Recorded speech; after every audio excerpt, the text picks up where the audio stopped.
What is up, YouTube? It's your girl Evelyn, and today I have scraped, scoured, and combed through every inch of my channel to bring you all of the lesbian movies and television releases of 2020. So sit back, enjoy the video, and if there are any 2020 releases that I missed, please let me know in the comments. Have you ever wondered what a ladies-only version of Lord of the Flies would look like?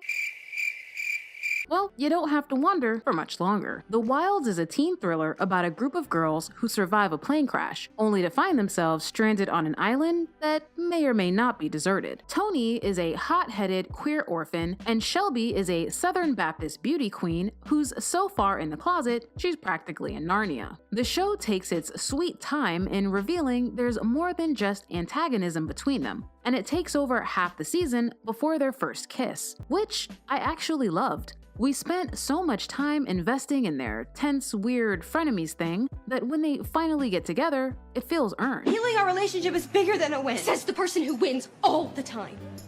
April, no! You screwed me over then, and you screwed me over now. I didn't think our relationship could get worse. I was wrong.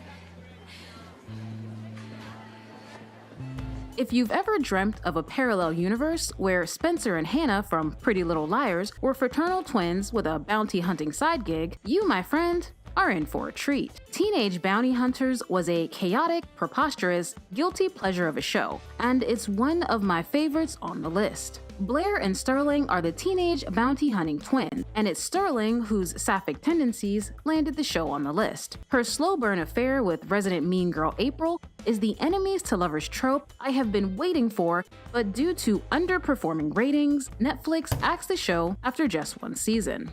Because you're stuck with me. I want to be stuck with you.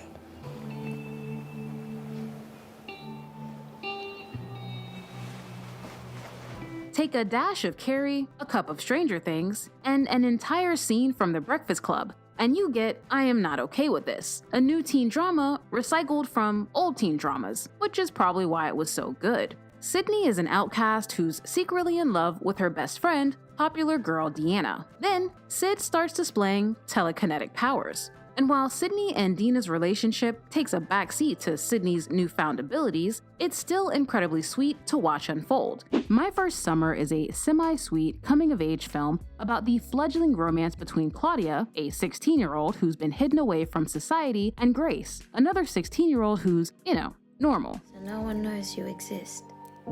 You do. I like spending time with you here. I'll help you through it. 3, 2, 1. I reviewed My First Summer back in April, but it still hasn't been widely released. I thought it was a touching and poignant film and well worth the watch. How are you still standing? Look. I know what it feels like. Feel like you can't find you. The Haunting of Bly Manor is Netflix's second installment of their haunting anthology series that started with Haunting of Hill House. And while Bly Manor isn't as scary as its predecessor, it's still creepy in its own right. But the newest haunting is getting far more attention for its tragic love stories than its scares. Specifically, the love story between adorable au pair Danny and persnickety gardener Jamie. And in a year that's given us more sappically inclined films and TV shows than we have time to watch, it's a bit surprising that 2020's best lesbian love story comes courtesy of a sinister ghost tale. Many of us began watching the show with absolutely no idea there was a delicious lesbian treat awaiting us at its center. Not to mention, the first haunting became a mainstream hit for Netflix, so the fact they casually slipped a gay-as-hell storyline into the second one was awesome. But what was even better was the normalization of Jamie and Danny's relationship. They were two women in love, and that love was never questioned. Dating Amber is the most underrated movie on this tier list, and for all you Derry Girl fans, it's also set in 1990s Ireland during the Troubles, and is about Eddie, a gay boy, and Amber, a gay girl, who pretend to date. You can say it. Gay. I'm gay, you're gay, we're gay. Okay, well, just Two because we big are, gays just because we in are. a big gay wall. Whatever it is, stop saying it. Stop saying Gay. it. Just stop. And there's nothing gay about the wall.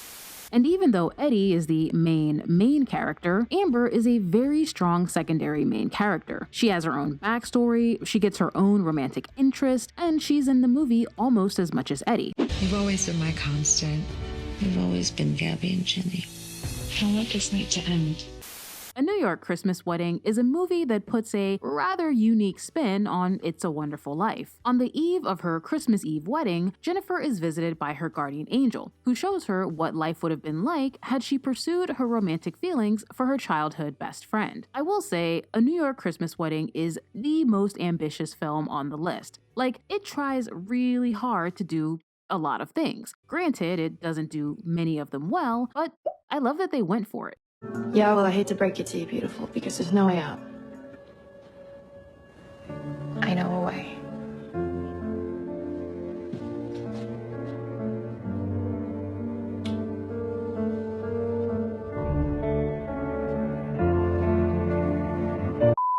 Motherland Fort Salem takes place in a woman-dominated alternate universe, where the Salem witches, instead of being persecuted, became military heroes by using their powers to fight for the country.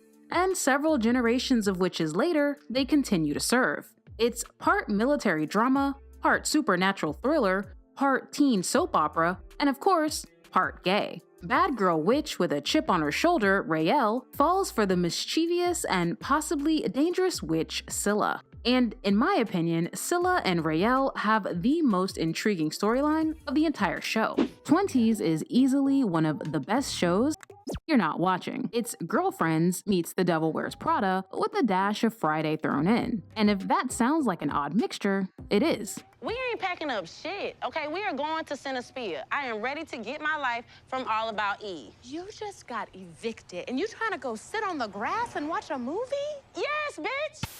Twenties is a super quirky show about a womanizing lesbian who dreams of becoming a showrunner. And even though all of the characters are in their 20s, the show feels closer to the millennial experience, probably because the show's creator, the busy and always booked Lena Waithe, is a millennial. Twenties is unique, surprisingly heartfelt, and absolutely hilarious. Although it takes a little while to get used to the show's unconventional tone, once you do, I promise you'll love it.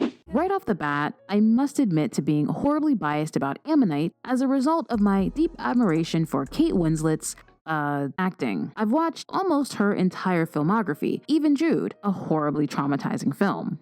I won't bother summarizing Ammonite because you've probably watched it, and if you haven't, I recapped it, so there you go. Perhaps we might go out onto the beach this morning. Just take the air. If you think I'm strong enough. Do you think you're strong enough? I do, I think. Good.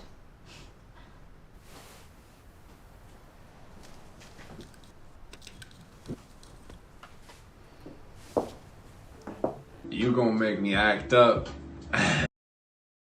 Ammonite came out in late 2020 and received a lukewarm to cold reception from both audiences and critics alike. To be sure, some of that was probably due to 2020 being 2020, but I have a secondary theory. I think Ammonite was the unfortunate lesbian period film straw that broke the lesbian period film camel's back. Watch Mojo called it Oscar bait, which it probably was. SNL heavily parodied it in a hilarious sketch, and silly little YouTubers made videos stating the obvious, that there seemed to be a disproportionate number of lesbian period films. And we won't even get into how Ammonite was directed by a man. People hate that shit. Isn't that illegal? Not to mention, the beloved Portrait of a Lady on Fire had just swept the world off its collective feet, reminding us all how much we love things like French cinema, classical music, and art. Really? Okay, I might be a little salty, but I just think Ammonite is a better film than people give it credit for. Yo, please keep my ring, middle, and index fingers short. Please, please. You're hilarious. What, I gotta keep my working fingers short, bro? Betty is HBO's other teen show that centers around a group of girl skateboarders in New York City. Now, as an elder millennial who's never set foot on a skateboard, I was 80% sure I would hate Betty. And after watching the first episode, I was 100% sure. But I persevered, and somewhere along the way, I got hooked. Betty is a difficult show to describe because it's really more of a vibe than anything, one that really shouldn't work. The stars of the show aren't professional actresses, the plot is less of a plot and more of a string of loosely related adventures strung together, and the girls spend the entire season involved in low-stakes shenanigans and romances. But Betty still takes itself as seriously as it needs to when it needs to, and it's easily the most joyful show I've watched all year. It might not be for everyone, but I encourage you to give it a chance. You just might be surprised. The Old Guard is hands down my favorite movie on the list. It's yet another Charlize starring action flick, and in this one she plays Andy, the leader of a group of immortal mercenaries who have protected the world from various threats for centuries. We haven't figured this out yet. You can't die. Get up. Ah! Fuck! Can you please not do that again? So, the Old Guard isn't overtly gay, yet. Andy is shown to have an ambiguously intense friendship with a woman named Queen.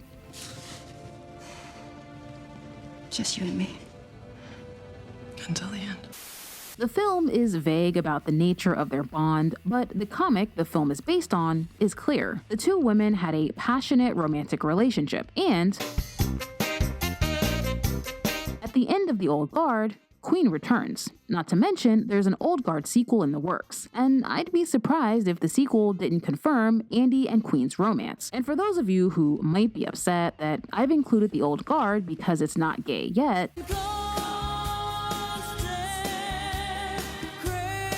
I'm pregnant. I'll admit, I know next to nothing about the X-Men. In fact, I think the last X-Men movie I watched was this one. But when I found out my girl, Arya, not today Stark, was joining the X-Men franchise, I had to support. Little did I know she was not only playing a badass mutant, but also the world's most adorable little lesbian / direwolf. Your eyes. Oh, I'm sorry. I don't. They're beautiful. The New Mutants is about a group of severely traumatized, superpowered teenagers. And when I say these kids are traumatized, I mean they are totally f***ed up. And while most of the movie is them doing battle with an army of Slendermen and a ghost bear, they still manage to, get it in, if you know what I mean. I'm just kidding, they don't have sex, but they do manage to sneak in a little makeout sesh and some light petting. Now, I know this film had a lot going on in the back end and was heavily criticized when it was finally released, but as a casual viewer, I thought it was fine. Besides, I'm a big fan of the Flatliners, It, Nightmare on Elm Street plot device of having your PTSD come to life and kill you. At this point, it's basically common knowledge that Ryan Murphy loves lesbians more than lesbians love lesbians. So it should come as no surprise that my guy Ryan is behind the slick and slightly overproduced film, The Prom, a musical about two lesbians versus Olivia Pope. Who cares what other people say? Emma is a gay teen who wants nothing more than to go to prom with her closeted cheerleader girlfriend, Alyssa. Unfortunately, Alyssa's mother, Olivia Pope, is super homophobic because, Middle America. Thankfully, a group of narcissistic Broadway stars make it their mission to help Emma get her prom, and predictably, wacky and heartwarming hijinks ensue. The Prom is a super high quality and high budget film, so of course, the music is excellent. And although none of the songs especially stood out, I thought most of them were enjoyable. But like almost everything Ryan Murphy does, The Prom meandered a bit in the middle, but I thought it found its footing near the end and finished strong. Ellie, Abbie, and Ellie's Dead Aunt is a wholesome teen rom-com with a great message, but a not as great execution. It's about a closeted teen who gets visited by the ghost of her dead gay aunt. Now, I love a good Dickensian tale as much as the next modern-day gal, but the ghost thing did come off a little hammy, which honestly isn't that big of a deal. But what is a big deal is the romantic leads in this movie are incredibly incompatible, and not in a 10 things I hate about you opposites attract kind of way. Sure, they have some genuinely cute and flirty moments, but as the movie progresses, their incompatibility becomes more and more apparent, and you start to wonder if there's just no other gay women in their town. Also, the main character, bless her heart, is insufferable. I think you're remarkable. to get by with no one. Not no one now.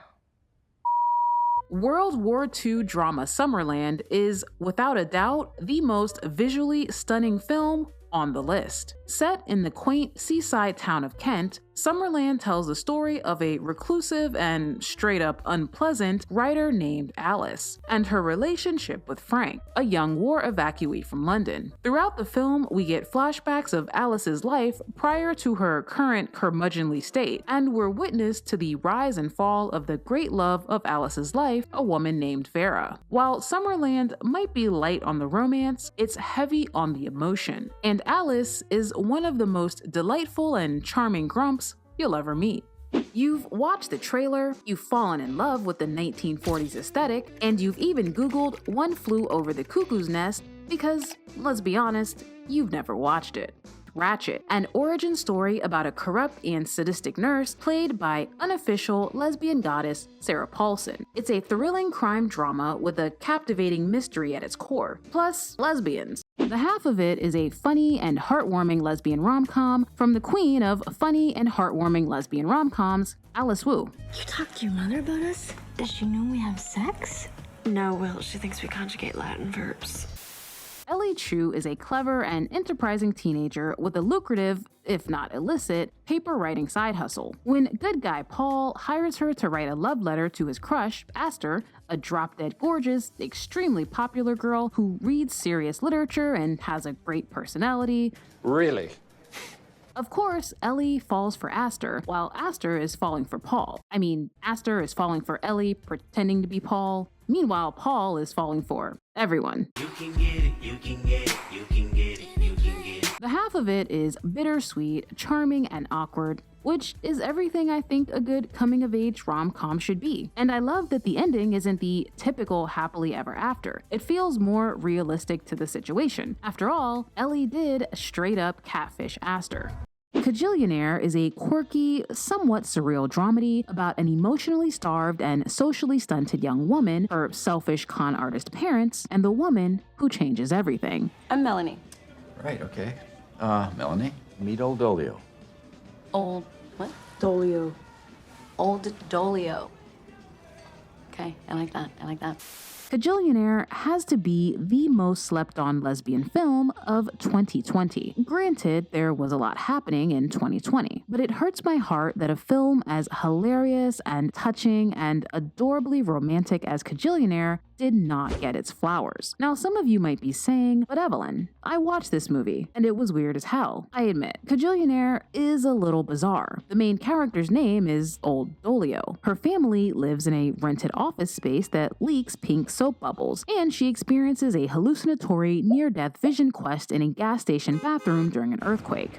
Okay, it's a lot bizarre, which is probably the real reason Kajillionaire hasn't crossed over to a more mainstream audience. But if you're someone who skipped Kajillionaire because of the weird, I implore you to give it a shot. Because if a basic bitch like me can appreciate Kajillionaire's wonderfully strange surrealism, you can too.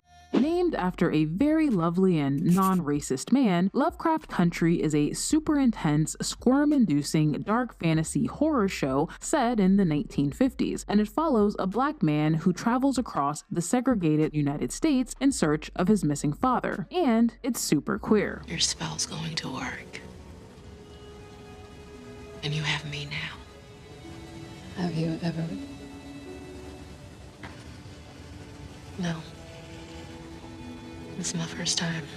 Now, the LGBTQ representation in Lovecraft Country is somewhat controversial for reasons, but to be fair, I think the show itself is purposefully controversial. It's definitely meant to stir the pot, and it does. But speaking only of the show's lady queerness, It's a little weird. I don't want to spoil the show if you haven't watched it yet, but let's just say the lady gay is so well hidden, she literally comes out by shedding her skin. Literally. Also, if you're a fan of happy queer endings, Nothing to see, move it along. Even still, the gayness in Lovecraft Country was a nice surprise.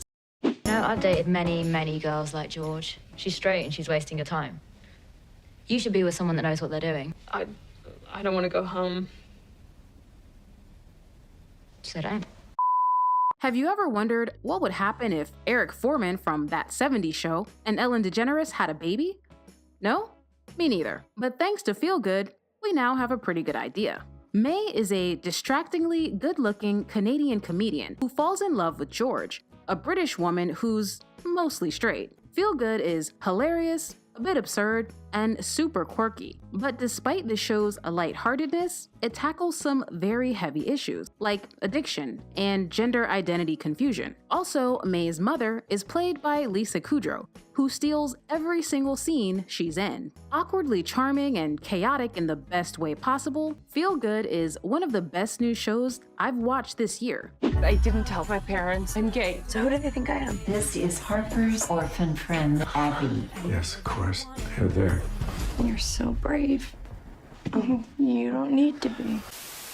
Happiest Season is a holiday rom-com about annoyingly pretty couple Abbie and Harper. The lovebirds are spending Christmas with Harper's conservative family, who have no idea she's gay, which creates all kinds of crazy holiday shenanigans. I have to kick things off with the most recently canceled show as of the making of this video, and that is the L Word Generation Q. And after 3 very interesting and wildly different seasons, Showtime, or Paramount, or Viacom, it's the same thing, has pulled the plug. And you know what?